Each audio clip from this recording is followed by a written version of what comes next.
Olá, é bom ter você de volta. Nessa próxima decisão, nós vamos confirmar que cabe a condenação de honorários de advogado também nas ações coletivas, mais especificamente nos dissídios coletivos. Trata-se aqui então do recurso ordinário em dissídio coletivo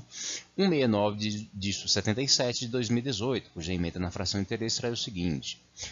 A SDC, no julgamento do RO 314, de 31 de 2018, firmou o entendimento de que, após a edição da Lei 13.467, a Lei da Reforma Trabalhista, não subsiste mais a distinção entre ações individuais e coletivas para fins de incidência de honorários advocatícios sucumbenciais no processo de trabalho.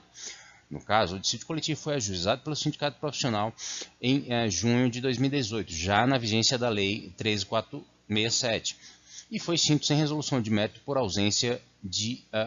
comum acordo, de forma que são devidos honorários advocatícios sucumbenciais pela parte que deu causa à instauração do processo.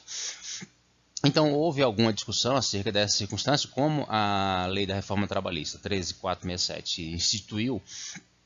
mais amplamente os honorários de advogado no processo do trabalho, especificamente nas reclamações trabalhistas. Houve uma dúvida acerca de se essas disposições se aplicavam também, sem distinção, também às ações coletivas, notadamente aos dissídios coletivos. O que se tem aqui é a confirmação, nesse julgamento do 314, de 31 de 2018, que se fixou esse entendimento de que não há distinção, ou seja, tanto nas ações individuais como coletivas, há cabimento de honorários de advogados sucumbenciais, ou seja, decorrente da mera sucumbência. E, nesse caso, o que se teve foi que, como esse dissídio coletivo foi extinto sem resolução de mérito, por ausência de comum acordo, que é uma condição de admissão dos dissídios coletivos, houve a necessidade ou o cabimento da condenação do sindicato, aqui no caso do sindicato profissional, o pagamento de honorários advocatícios sucumbenciais. Um aspecto de nota que nessa emenda passa quase que despercebido, mas é essa noção de que são devidos honorários pela parte que deu causa à instauração do processo, ou seja, o entendimento do TST é pela aplicação do princípio da causalidade, ou seja, aquela parte que deu causa ao processo quando não se identifique um julgamento de mérito, é a que deve ser responsável pelo pagamento dos honorários. É certo, entretanto, que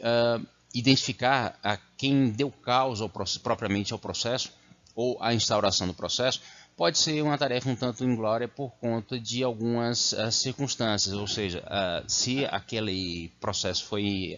interposto ou foi iniciado de forma, por assim dizer, gratuita, no sentido de que não havia propriamente uma lesão a ser defendida ou como nesse caso,